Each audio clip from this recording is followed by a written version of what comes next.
Hey guys, before I start the podcast, a quick introduction. My name is Varnit and I'm the founder of Pet Excel Marketing. Pet Excel Marketing is a marketing agency that specifically works with pet businesses.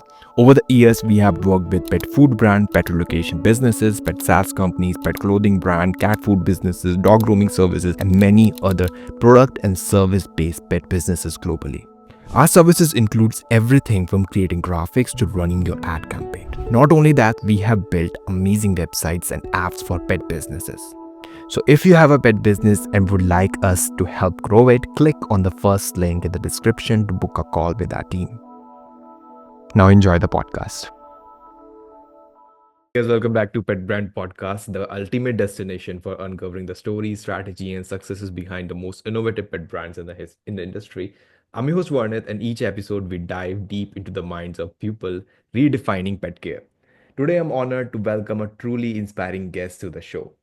Harry Chapman is the visionary behind Pet, a brand that's not only innovating in the pet product space but also setting new standards in quality, sustainability, and customer care. From the early days of building the brand to the exciting milestones they have achieved, Harry's journey is packed with lessons, challenges, and triumphs that every entrepreneur and pet lover will want to hear. So without further ado, let's jump into the fascinating conversation with Harry Chapman. Harry, thank you so much for being on this podcast. Well, thank you for that very kind welcome. It's really nice to be here. Yeah, and looking forward to having a chat. Yep. Um, so yeah, let's start at the beginning. Like every great brand has like origin story, right? So like what spark that led you to create Pet, and like was it a personal experience with pet or something else that ignited your journey? Yeah, no, so I've been in the pet industry my whole career and Uh-huh. worked within sort of some of the bigger companies that we are known of, such as Royal Canin or Mars, Bayer, Elanco. Yeah. But really wanted to try and do my own thing. And as with a lot of things, inspiration comes from the strangest places. And I've got a I've got a cocker spaniel called Bramble, Mm. and he is the inspiration behind a lot of things because when he was a pup, he got he had to have an operation on both his elbows Okay. uh, Okay. quite early on, and then not long after that, he then got hit by a car and broke his leg. And so I was like, okay, I wanted to try and find something for Bramble that was going to really sort of keep him in optimal condition for as long as possible because he was now predisposed to getting joint problems. And that's where I started thinking about some ideas. And then I was lucky to meet two of our other founders who called Mark and Pablo, who have a background in building brands. And we were Mm. just chatting around how there seemed to be a bit of a gap in the market for Mm. certain pet offerings and certain pet brands. And we got discussing, and that's how the little kernel of Pet came to be. Mm. Also the fact that Bramble's a spaniel and he's always getting wet and mucky, that's where the inspiration for the eco towels came from. So it's just through living as a pet owner and going, well, actually, what were my specific needs? And is there something that represents what I was looking for? That's where the inspiration came. And then circumstances Mm. transpired that I was in a position to be able to try and set up my own business with some great co-founders. Mm-hmm. And what about the name? Like, how did you got that Pet? No, well, it's funny because we often get I asked about noticed you dot. are wearing the hoodie of it, right? Yeah, I was going to say also other side. It's Yeah. no. So with regard to dot pet, I mean, what we wanted was something that was quite easy to say, quite catchy. Yeah, Pet. Yeah. It's Well, so from fast. yeah, but also one that we wanted to be dog and cat and pet, and so the symmetry of the three lines, the three words, Mm. but also we wanted to build something that was going to be truly global right from the start. And Mm. the British like a pun, but it doesn't translate very well into Spanish, Italian, German. If you do like a try and be too clever around something's porcelain Yeah, or yeah. Uh-huh. it's not it limits you to an Mm. English humor. So we Mm. wanted to create something actually that would be trans. It doesn't matter about the language. Yeah, You yeah. understand pet as well. Oh, love it. And like starting a new business is never a smooth road, right? So like what were some of the hurdles you encountered early on and like what strategies helped them to navigate? No, absolutely. I mean, I think one of the things we face at Pet, one of the biggest things to starting our business is that the pet market is very Mm. crowded. There's a lot of good products and there's a lot of not so Yep. good Yep. products. And Mhm. and and it's actually finding a way to ensure that the key messages that we had cut through. So, for example, one of the biggest challenges that we face, and we still do, and it's hard to come through, is that our shampoos, the big selling point with that product is that the fragrance has been designed with a dog's sense of smell in mind. Okay, so it's designed so it doesn't irritate their nose. But like, how do you sell that to a consumer or to a buyer or a pet owner that doesn't make it sound horrible? Mm, If you say mm, it's a dog loved fragrance, they're like, what, smells of squirrel, deer? What does a dog love fragrance smell like? Is it mm, unpleasant? mm, But actually, it's not that. So it was a way of really simplifying our mm, messaging. It was one of the key things. Um, as a kind of an example of what was difficult to start with. But then there's all the other challenges that I didn't know existed until you start your own business around how you're going to do logistics, who's going to mm. manage customer issues, how you're going to market, what's your go to market strategy. But I mean, from a specific one for our business, it was that key messaging on the product that we had to try and get right to start with. Mhm, mhm. Like every founder has milestones, right, that validate their efforts. So like was there a specific movement or a customer feedback or like achievement that made you feel like that Pet was making a like a real impact? Yeah, I do. Yeah. So we had like a really tentative soft launch. We didn't have our full range of products, but it was our first time that we came and Mhm, went to the market at mhm. Pat's in 2023. So Pat's is the pet trade show and it's hosted in the UK Okay. as a Mhm, lot of the independent pet mhm, stores and everything and chains go into the market to see what's happening. And we went to the new starter zone to launch our brand. mhm, So you go full of hope and trepidation because it's the first time you're going to hear what the market thinks of your products. And mhm. I think during that show was where I knew that we had tapped into something a little bit different. And that was because we picked up the New Starter Innovation Award for our eco towels during that Wow. show. And that was a real sort of endorsement of what we'd been Mhm, starting to do. And mhm. so one of our key pillars is we want to Bit of do validation from the market. yeah, and we wanted which is sort of sustainable and everything like that. So it was kind of a key Mm, milestone for us in terms of yeah, that endorsement's come from the market, it's come from people we don't know. mm. Pet haven't existed before this show, and yet we've already picked up an award. So that was a real nice moment to say, yeah, you've got something good here that the market might like. Yeah, yeah, yeah, love it. And talking more about the product development and innovation. So like designing pet product isn't just about like utility, it's about innovation and care, right? So like could you walk us through the creative process? Like you have an idea to the execution, like when developing a new product, how does the process looks like? Yes, well, it's a very good one, and I think it depends on the categories because each category that you're developing in would have a very different mindset. So, Mm, for example, when we were developing our shampoos, mm, we originally started was our brief was, we wanted a very high quality, natural shampoo that was easy to use. But actually, in the time it took us to formulate things, get things going, that was no longer enough for the market because a lot of companies had done that. They'd brought out very high quality shampoos that were vegan or natural or whatever. So when developing the product is like, okay, well, we can't just bring another product to the market that's copying someone else. So what can we then do that's different? So mm, that's why we then stopped our development and went, well, let's focus on fragrance because nobody in the shampoo space is talking about fragrance. Okay, mm, so how can we answer that question and how it impacts a dog's life? And for us at Pet, it's really important that we start with a pet and work backwards. okay. So for example, a dog the way the dog perceives the world is very different to the way we do. Their Mm, sense of smell is amazing. Ours mm, is pretty good. mhm, But if you design something to please us, what's the mm, impact on the dog? So we were like, well, actually, let's create a fragrance which we don't mind. We like. It's very mm, nice for us, but actually the dogs do like it. And mm, so it's working backwards. The same for our treats. There's lots of options of treats. There's lots of supplements out on the market. Again, some good, some not so good. mm. And we wanted to find a different ingredient, a different way of doing something that's so It consumer. stands out in the market. Mhm, Yeah, and again, it wasn't just when you then come to nutrition, it's well, it's not as simple as we want to get endorsement. We want it to be a vet endorsed ingredient where it's got good science behind it. So Yeah. we can stand Yeah. there and go, this will do your dog or cat good. So for us, when we're looking at new products, it's exploring what ingredients are available, but Mm-hmm. also which ingredients have the best level of science behind them. So if we said it does X or Y, we Mm-hmm. can actually say Yeah. genuinely it must do Mm-hmm. X and Y, and these are the things behind it. Mm-hmm. But some from with there's kind of two key checks as well within Pet that we do. As I say, we work backwards from the pet. So is it going to do the pet is it going to do the pet good? If we brought this product to the market, is it going to benefit the welfare of the Wow. pet or the Mm-hmm. pet parent, Mm-hmm. And the second thing, is it going to have limited impact on the environment? We don't want to bring a product to the Mm-hmm. market that's going to start to, that's not going to have good environmental credentials. So that's the kind of two key things we have to sense check before we move forward. And then we kind of do our due diligence onto, is there a gap in the market? And actually, is it gonna benefit the animal? Mm-hmm.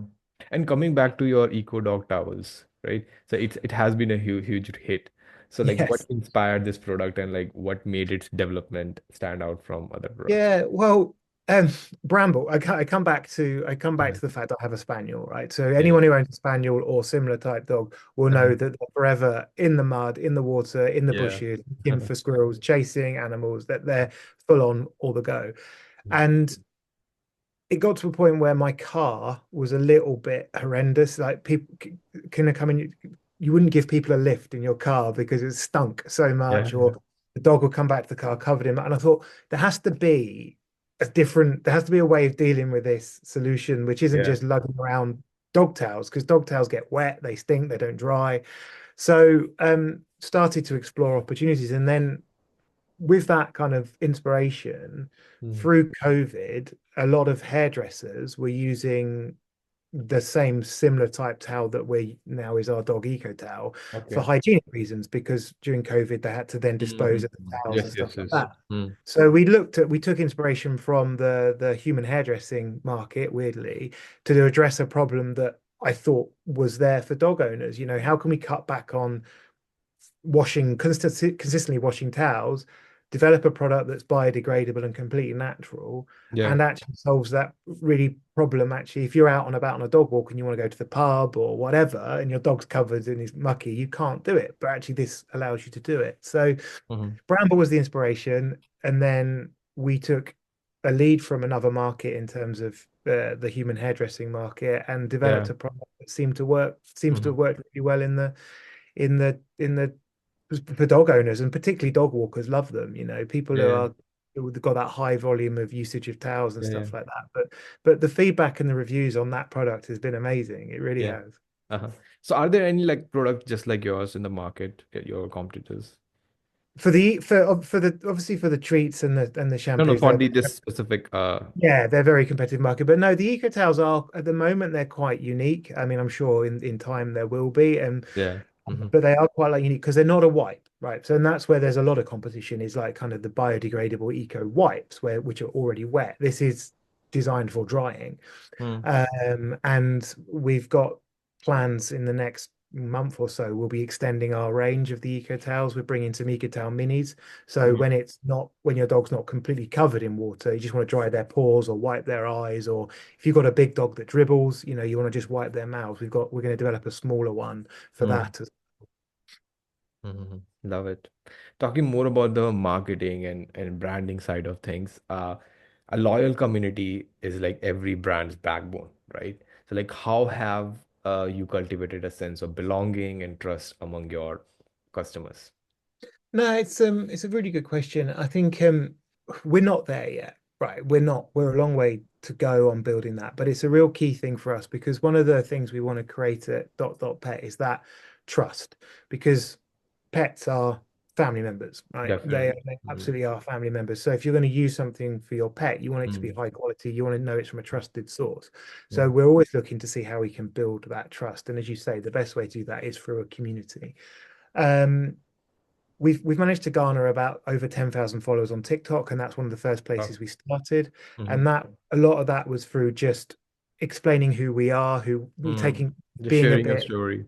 Mm. sharing our story, being quite self. not taking ourselves too seriously, being, Mm. knocking ourselves a little bit and just putting ourselves out there. And I think that always helps. We've also found that partnering with the right people as well, and by people I mean organizations or groups, is really Mhm. helpful. So we partnered quite early on with a group in London called Yap Yap, and they're a community of London-based dog walkers who Yeah. do a series of events.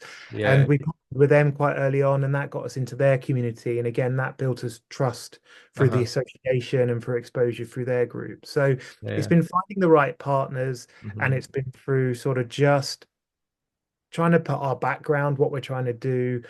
And I think the final piece of the puzzle to try and build that trust and that community has been Hmm. getting the veterinary endorsements.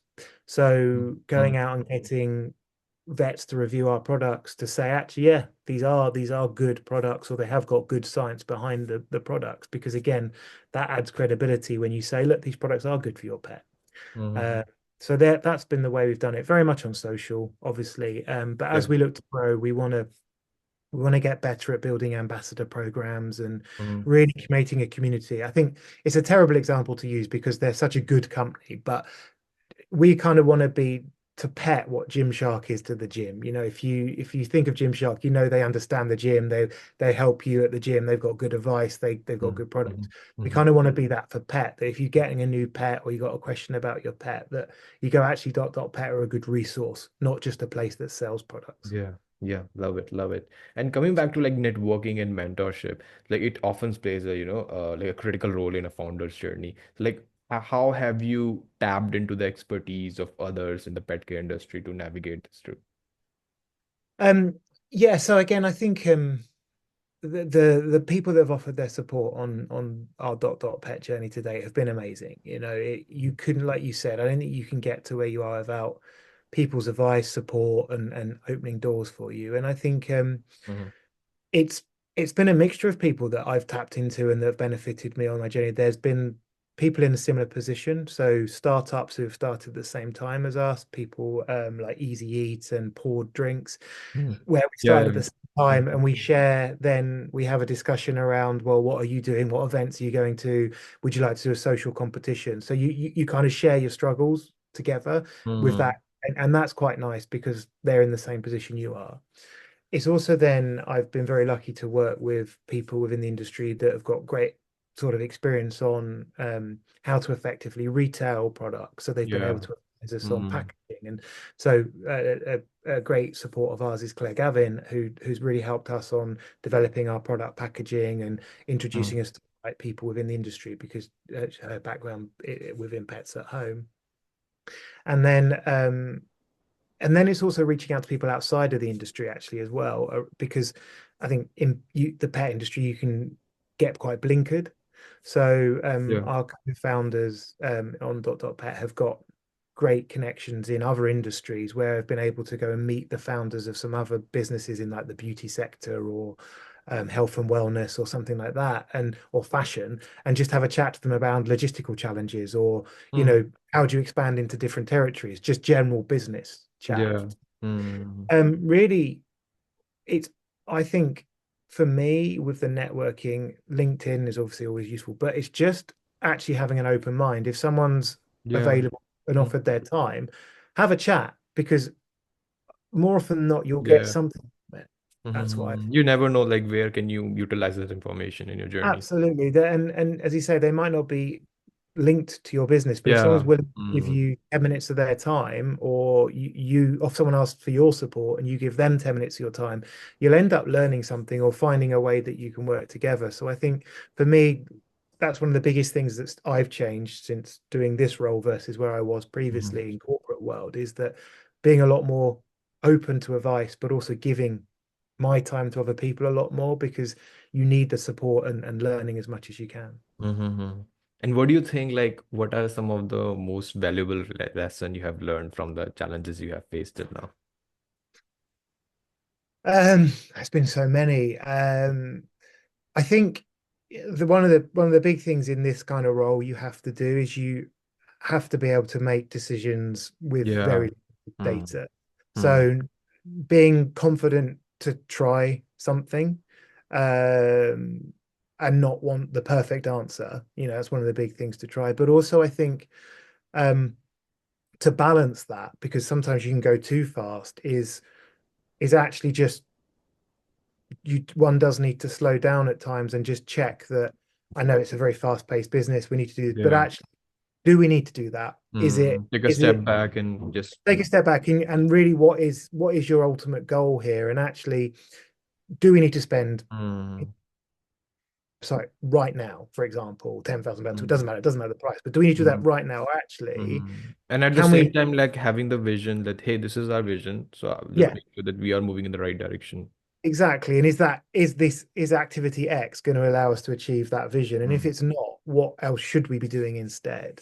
mm, I think that just when I first started the business, I was doing too many things mm, and actually not enough focus on what's really going to make the difference today. mm. Yep, yep. And like you said, that you're doing many things. Like so being a founder often means like wearing multiple hats, right? So like how do you manage your time and focus on what truly matters for Pet? Yeah, I think it's as I say, I think what I've learned since the business has evolved is that you need to really just be clear what are the key focus for the week, or what's the key focus for this Yeah. month, or Hmm. what's the KPI and what's the goal, like what's your goals on the journey to get there, and just reminding yourself, like, is this just day-to-day noise, or is it actually moving the business forward? Because if it's day-to-day Yeah. noise, don't do it. So I keep my to-do list and I check it every morning. You can get lost.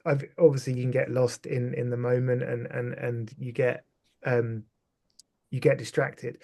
But Yep. I also think the other big thing for me that took Hmm. time to realize when I look at my time was that sometimes you need to step away from the business and go and for a walk or go and do something so you can think.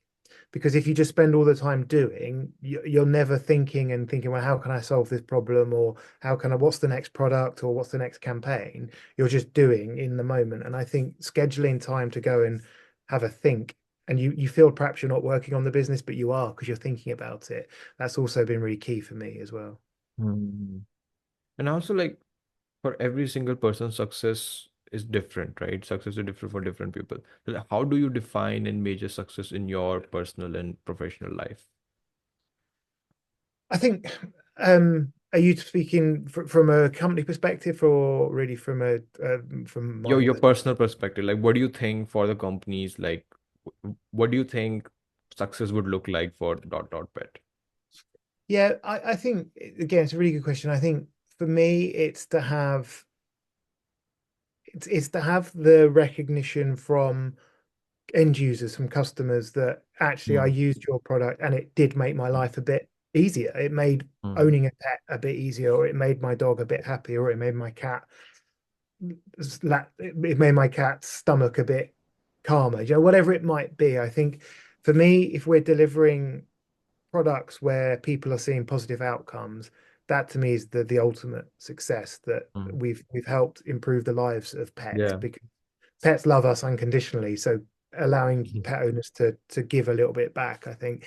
And also to your question earlier, I think having a community of quite engaged Mm, customers mm, mm, well will be success for us. So that kind of really mm, engaged community and really positive feedback on the products, to me, is what I want to achieve with Pet. mm.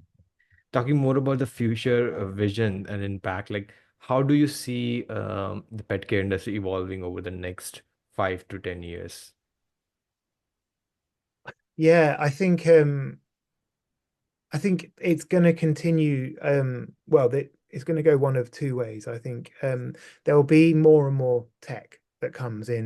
into the industry. There Mm, just will be. I think it will mm, be easier for you um, to get data from your pet to give to a vet, or to give to whatever. I think that will be one thing that's going to improve. So therefore, you can stay on top of dealing with products. But I also think one of the big driving forces of the pet industry over the next 5, 10 years will be the quality that people expect from the mm, product. But mm, also, I think there'll also be a tightening of regulations on products that actually harm pets, yeah. shouldn't be allowed to be sold on the Mm, market. So I can see I can see that they will actually drive up the quality of product on the market. So I mm, think brands like ourselves, which have come out with a premium product that have done the work, I think that's a good thing because it will get rid of a lot of products which perhaps maybe do more harm than good, either to the pet or to the environment. mm, And also, I think it will give pet owners more confidence in the market because I mean, you can buy stuff like 2 or 3 quid that comes on Temu, and you think that's not good. That it's not good for the pet, it's not good for the planet. mhm. Whereas I think the industry needs, I think there'll be a little bit more tightening of regulation on that, bringing up the quality because the quality at the minute is quite diverse. Mm-hmm. Definitely, definitely. So like, are you like planning to do some global expansion? Are they, collaborating with someone in different countries? Yeah, we've been quite lucky in the first year, really. We've managed to secure distribution already into Eastern Europe, Wow. and also into South Korea and China. Wow. So we do have a footprint over there, and that came from attending shows like Zoo, Into Zoo, and we're going to Zoo Plus Mm-hmm. next this year now.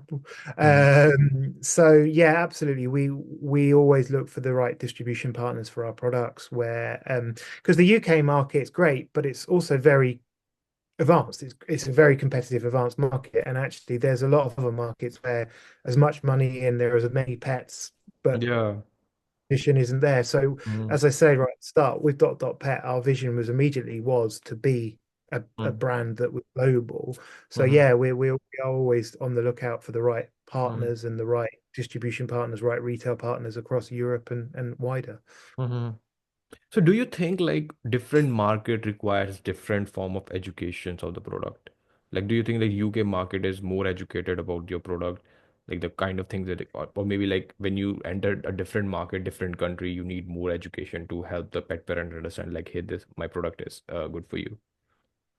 100%, 100%. Yeah, there's a few there's a few things that are different in the market. I think the way people shop is different immediately different per market. So some people in, you go to other countries and people buy pet products from a pharmacy. Well, they don't do that in the UK, or Oh. they buy exclusively online in other Mm-hmm. countries, but they don't Mm-hmm. use Amazon. They use a different plat. So not only do are the pet owners different, whereas the UK and the US pets have been humanized longer, say, than perhaps say in India or China, where pets are only just really becoming Mm-hmm. humanized. Mm-hmm. So that has an impact on how you discuss your product and why Mm-hmm. our product is priced at Yeah. 10x rather than 1x. Do you know what I mean? It's Mm-hmm. what's the difference? So I absolutely that is key, but also then how people shop is also key because then the way you deliver the information that they need changes per territory as well. But yeah, I think with the growing pet populations as you go kind of further east, the shopper needs a completely different level of education than perhaps they do in Western Europe or the States. Definitely. And the last question from my end, Harry. If somebody's watching this video, they want to get started in the pet industry, they want to have their own pet brand. So, like, what advice would you give to them? Um, I firstly would be the golden rule for anything is check the market and what's truly what you want to do with your company. What's your USP Mm, and mm, is there anyone else doing it now? And how can you do it better? Or what are you going to do that's different?